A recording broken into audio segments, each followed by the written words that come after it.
இதில் நான் 2 video attach பண்ணியிருக்கேன். அஸ்ஸலாமு அலைக்கும். சப்போர்ட் அதில் நான் கண்டென்ட் வேறு மாதிரி ரெடி பண்ணினேன். அந்த வீடியோ வருது, அதை ஃபுல்லாக பாருங்கள். இவங்களுக்கு இந்த இந்த வீடியோவில் வர சகோதரி இவங்களுக்கு வந்து வீடியோ நான் எனக்கே வீடியோ அனுப்பி நான் பப்ளிஷ் பண்ணாமல் இருந்தேன்னா யாருக்கோ கொடுத்து இன்றைக்கி டிக்டாக்கில் வீடியோ காலையில் பப்ளிஷ் ஆகி வைரல் ஆகினத்துலேருந்து காலையில் கமால்ற வீடியோ நான் அவங்களுக்கு ஷேர் பண்ணேன். இந்த இப்போ மெசேஜ் போட்டால் 1 டிக் தான் உழுவுது, ஆள் ஒன்லைனில் இல்லை.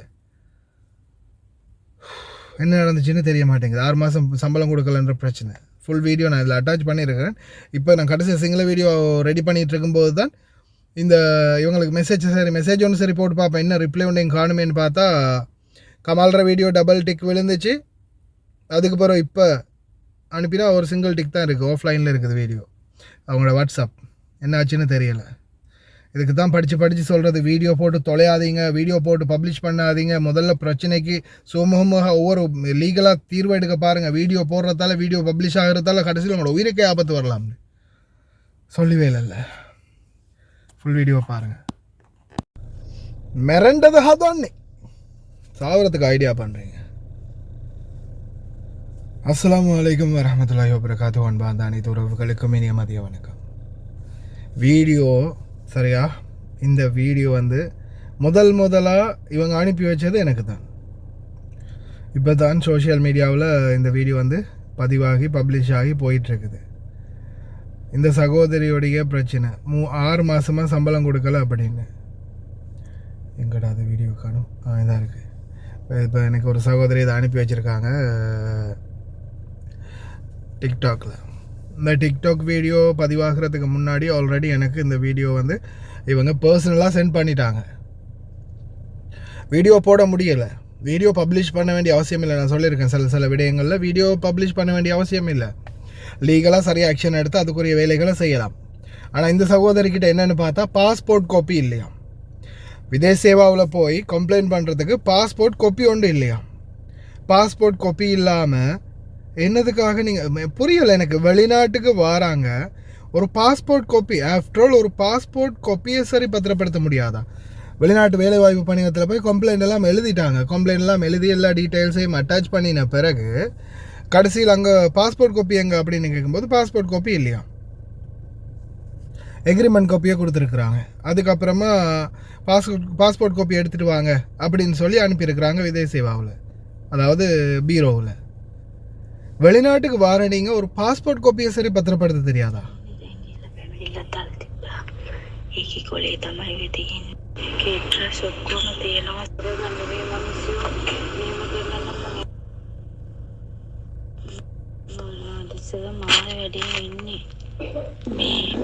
මගේ පාස්පෝට් කොපිය පොතේ කොපියක් ඉල්ලනවා. මම කොපිය මේව ගන්නක දෙනකම් පැමිණිල්ල බාර ගන්න බෑ කියනවා. මං ගෙදරට දීලා ආවේ. හැම මේ කොලේම කොපිය දීලා ආවේ. යාළ නැති කරලාද මොකද දන්නේ නෑ. இப்போது பாஸ்போர்ட் காப்பி, உங்களுடைய விசா காப்பி, உங்களுடைய மற்ற எல்லா டாக்குமெண்ட்ஸ்லேயும் காப்பி ஒன்று தயவு செய்து வீட்டில் கொடுங்க. இல்லையா பிடிஎஃப் ஒன்று எடுத்து உங்களுடைய ஃபோனில் சேவ் பண்ணி வச்சுக்கோங்க. ஃபோட்டோ சரி எடுத்து சேவ் பண்ணி வச்சுக்கோங்க. புதிதாக வரக்கூடியவங்களுக்கும் இது ஒரு நல்ல பாடம். 6 மாதமாக சம்பளம் கொடுக்கல. ஏன் இந்த அளவுக்கு பரிதாபம் பார்க்குறீங்க? 1 மாதம் 2 மாதம் உழைக்கிறதுக்காக தானே வந்திருக்கிறோம். 1 மாதம் 2 மாதம் சம்பளம் கொடுக்கலையா, அதுக்கு பிறகு நம்மளுடைய பிரச்சனையை வந்து சம்மந்தப்பட்ட அதிகாரிகளுக்கு தெரிவிக்கணும். இது 6 மாதம் 10 மாதம் 1 வருஷம் வரைக்கும் சம்பளம் கொடுக்கலன்னு இருந்துட்டு அதுக்கப்புறமா நீங்கள் முயற்சி எடுக்கும்போது சில நேரங்களில் காலம் கடந்து போயிடலாம். அவங்கள நாட்டை விட்டே அனுப்பிடலாம். நாட்டை விட்டு அனுப்புறதும் ஒரு பக்கம். அவங்களுக்கு தெரியுமா, அனோமாமான்னு சொல்லி ஒருத்தர் ஜஹராவில் இருந்தாங்க. கிட்டத்தட்ட 12 வருஷமும் இன்னும் வேலை செஞ்சுருக்காங்க. அதில் 5 வருஷம் நாட்டுக்கு போயிட்டு திருப்பி வந்து 7 வருஷமாக நாட்டுக்கு போகலை. பணம்ன்றது வந்து அவங்க எடுத்த சம்பளம் 140 தினார், ஆனால் வீட்டுக்கு அனுப்புறது 30-40 தினார். அப்போ சாதாரணமாக அவங்களுடைய மிச்ச பணம், அவங்களுடைய வங்கி கணக்குகளில் இலங்கையில் எங்கேயுமே பணம் இல்லை. அப்போ அவங்களுடைய அந்த 7 வருஷமாக சம்பாதிச்ச பணம் மாதத்துக்கு 100 தினார் மேனிக்கு பார்த்தாலும் 7 வருஷத்துக்கு கணக்கு பார்த்து பாருங்கள், எங்கே அந்த பணம்? ஒருவேளை கஃபீல்கிட்ட கொடுத்துருக்கலாம், அவங்க சேர்த்து வச்சு கடைசியாக போகும்போது தாரேன்னு சொல்லியிருக்கலாம். கடைசியாக இப்போ நாட்டுக்கு போகிறதுக்கு நாளைக்கு நாட்டுக்கு போகிறது டிக்கெட் போட்டாச்சு, இன்றைக்கி கைத்தில் மாட்டிட்டாங்க, தொங்கிட்டாங்க. அப்போது தொங்க வைக்கப்பட்டதா இல்லை தொங்கிட்டாங்களா அப்படின்றது அந்த காலத்திலேயே பெரிய பிரச்சனையாக போயிடுச்சு.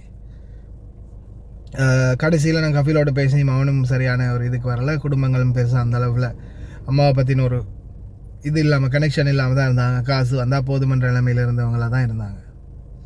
அப்போ ஒரு வேளை நான் நாட்டுக்கு நாளைக்கு போக இருக்கிறேன், என் காசை கொடுங்க அப்படின்னு கேட்கும்போது 7 வருஷத்து சம்பளம் குறைஞ்சது 100 தினார் மேனிக்கு நம்ம மாதத்துக்கு 1000 வருஷத்துக்கு 1000 பார்த்தாலும் 7000 தினார் ஒரே தரத்தில் கேட்கும்போது 7000 தினார் பெருசா இல்லை ஒரு சுருக்கு கவுறு பெருசான்றதை யோசிக்கக்கூடிய சூழ்நிலை வந்து முதலாளிகளுக்கும் வரலாம். அதனால் தயவு செய்து உங்களுடைய சம்பள பணம் 1 மாதம் 2 மாதம் பெண்டிங்காக 3வது மாதம் தரலையா உடனே சம்மந்தப்பட்ட அதிகாரிகளுக்கு தெரிவிங்க, உடனே ஆக்ஷன் எடுங்க. அதே மாதிரி இந்த நாட்டில் யாரையும் உங்களோட கஃபீலோ இல்லை வேறு யாரையுமே நம்பி உங்களுடைய பணத்தை கொடுக்காதீங்க. நம்ம நிறைய வீடியோவில் போட்டிருக்கோம். இந்த நாட்டில் பேங்க் மேனேஜர் மாதிரி இருக்கிறாங்க, நம்மளுடைய வங்கி கணக்குகள் உண்டு, இங்கேருந்தே ஓப்பன் பண்ணி நம்மளுடைய பணத்தை போட்டுக்கொள்ள முடியும். தயவு செய்து சிந்திச்சு செயல்பாடுங்க. இந்த சகோதரிக்கு வந்து இவங்க பர்சனலாக எனக்கு வீடியோ அனுப்பிடுறாங்க, எனக்கு போட தெரியாமையா, எனக்கு வீடியோ வைரல் பண்ண தெரியாமல். எனக்கு ஒரு நாளைக்கு குறைஞ்சது 10லேருந்து 20 வீடியோ வருது. நான் அப்படி பார்க்க போனால் ஒவ்வொரு நாளைக்கும் இந்த இவனுங்க சொல்கிறானுங்களே வீடியோ போட்டு பொம்பளைங்களை விற்று பிழைக்கிறோம், வீடியோ போட்டு பிழைக்கிறோம்னு. அப்படி பார்க்க போனால் வைரல், ஒவ்வொரு வீடியோவும் வைரல். குறைஞ்சது நம்ம மக்களுக்கும் வைரல் தானே தேவை. நல்ல முக்கியமான செய்திகளை போட்டால் வந்து பார்க்க மாட்டாங்க. நல்ல வைரல் ஆகக்கூடிய செய்திகளை போட்டால் மட்டும்தான், வீடியோக்களை போட்டால் மட்டும்தான் ஓடி வந்து பார்ப்பாங்க. வைரல் ஆகக்கூடிய வீடியோ நினச்சா போடலாம், ஒரு நாளைக்கு 10 வீடியோ. ஆனால் அப்படி அவசியம் இல்லை. ஏன்னா வீடியோ போட்டு பிரச்சனை முடிக்கணுன்றது எங்களுடைய நோக்கம் இல்லை. எத்தனையோ பிரச்சனைகளை சுமூகமாக முடிக்கணும், அதே மாதிரி மக்களுக்கும் பிரச்சனை இல்லாமல் முடிக்கணும். இப்போ இந்த வீடியோ பப்ளிஷ் ஆகிடுச்சு, வைரலாக போயிட்டுருக்குது. கஃபீல் பார்த்தாங்கன்னா என்ன நடக்கும்? என்ன வேண்டாலும் நடக்கலாம், சொல்ல முடியாது. அதனால் தயவு செய்து வீடியோ பப்ளிஷ் பண்ணுறதுல அர்த்தம் இல்லை. தன்னுடைய பிரச்சனைகளுக்கு தீர்வு கிடைக்குதான்றதை பார்க்கணும். லீகலாக முயற்சி பண்ணுங்கள்.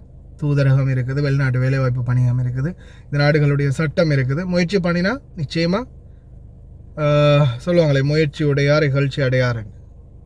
தயவு செய்து முயற்சி பண்ணுங்கள். பர்சனலாக இன்றைக்கி இப்போ வந்து வீடியோ போட்டாங்களே, நான் என்ன செய்வேன் ஏது செய்வேன்னு தடமாறுறாங்க. நான் என்ன செய்கிறது சிஸ்டர்? இவ்வளோ நாளாக பேசி உங்களுக்குரிய எல்லா ஏற்பாடுகளையும் தொடர்ந்து நான் ஏதாவது ஒரு ஸ்டெப் பை ஸ்டெப்பாக முன்னெடுத்துகிட்டு தான் இருக்கிறேன். இதை பாருங்கள், அவங்க பேச ஆரம்பித்த நாள்லேருந்து இன்றைக்கி வரைக்கும் ஃபுல்லாக அவங்களுக்கு ரிப்ளை பண்ணி ரெஸ்பான்ஸ் பண்ணிக்கிட்டே தான் இருக்கிறேன். அவங்களுடைய பிரச்சனைகளுக்கு ஒவ்வொன்றுக்கும் ஒவ்வொரு மாதிரி பதில் கொடுத்துட்டே தான் இருக்கிறேன். கண்டவங்களுக்கு வீடியோ அனுப்பி பப்ளிஷ் பண்ண சொன்னால் நான் பள்ளி இல்லையே, வரது இருக்கொள்ளட்டும். வீடியோ பார்க்காதவங்க கடைசியில் அட்டாச் பண்ணுறேன் பாருங்கள். මං හලාවත මං ආපු ඒජන්සි නම ෂන්නේෂියන්. මම ගෙදරක මම කුවේට් එකේ ගෙදරක වැඩ කරනවා. මෙහි ගමේ නම මැංගාව්. මං අවුරුද්දක් වෙනවා දැන් වැඩ කරලා. අවුරුද්ද ඉවරයි මගේ. මගේ මාස 6ක මගේ පඩි තියෙනවා. මං ඉල්ලපුවම මට කියනවා හෙට දෙන්නම්, අනිද්දා දෙන්නම්, එහෙම කියලා කියනවා. ගෑණි කොයි වෙලෙත් මාත් එක්ක රණ්ඩු වෙනවා. මං සල්ලි ඉල්ලපුවම කියනවා පුදුම වදයක් තියෙන, සල්ලිම ඉල්ලනවා මේ එහෙම කියලා කියනවා. ඊට පස්සේ මම කිව්වා ඔයාලට සල්ලි දෙන්න බෑ නම් මාව ලංකාවට යවන්න කියලා. ඊට පස්සේ කියනවා ලංකාවේ අම්මලාට තාත්තලාට කියන්නේ සල්ලි එවන්න, මේ එවන්න කියන්නේ. ඊට පස්සේ ඔයාලා ටිකට් එක ගහලා ඔයාලා ලංකාවට යන්න මේ යවන්නම් එහෙම කියනවා. ගෑණි කොයි වෙලෙත් මාත් එක්ක රණ්ඩු වෙනවා. මිනිහගෙන් සල්ලි ඉල්ලපුවා මිනිහා කියනවා හෙට දාන්නම්, අනිද්දා දාන්නම් කිය බොරු කියනවා. මාස 6ක මගේ පඩි තියෙනවා. අනේ මට කොහොම හරි මට උදව් කරන්න, මට ලංකාවට යන්න මගේ සල්ලි තියෙනවා. මගේ අතින් හරි කමන්නේ ටිකට් එක මට හදලා මට ලංකාවට යවන්න. මට එක මොහොතක් මේ ගෙදර වැඩ කරන්න බෑ. ගෑණි මගේ ෆෝන් එක ගන්න හදනවා, මට ගහන්න හදනවා. මං මේ පෙරේදා මාත් එක්ක රණ්ඩු වුණා. මං කිව්වා මට වැඩ කරන්න බෑ, මම යනවා උඩට කියනකොට කිව්වා ෆෝන් එක දෙන්න, ෆෝන් එක දීලා යන්න. කණ්ඩ දෙන්නෙත් නෑ මට ගහන්න යනවා මේ මට එක මොහොතක්වත් මේ ගෙදර ඉන්න බෑ කොයි වෙලෙත් රණ්ඩු අනේ ප්‍රින්සිත් දෙවිමාව කොහොමද ලංකාවට යවන්නේ මට තවත් මේ ඉන්න බෑ මට මේ අද හොඳටම මට උණ මට බෙහෙත් ටිකක්වත් අරන් දුන්නේ නෑ මාස 6ක මගේ පඩි තියෙනවා කොයි වෙලෙත් ගෑණි මාත් එක්ක රණ්ඩු කරනවා මං අඬනවා මාස 6ක පඩි තියෙනවා මට ඒ දෙන්නෙත් නෑ ඉල්ලපුවම කියනවා ගේ හැදුවා කියනවා ළමයිට අසනීප වුණා කියනවා සල්ලි නෑ කියනවා ඉතින් මටත් සල්ලි නෑ අපි රටේ එන්නේ මොකක් හරි අපිට කරගන්නනේ මං කිව්වා මගේ අම්මට සනීප නෑ මං ලංකාවට දාන්න කියලා කිව්වා සල්ලි ඉල්ලනකොට කියනවා කොයි වෙලෙත් සල්ලි ඉල්ලනවා එහෙම කියලා අනන්තවත් බනිනවා මට මං ඒ සද්ද නැතුව ඉන්නවා හෙට හම්බේ කියලා මේ තියෙනවා බාබා දැන් මැසේජ් තියෙනවා මං දැන් වොයිස් තියෙනවා මං සල්ලි ඉල්ලලා මං ඒවත් ඔයාලට දාන්නම්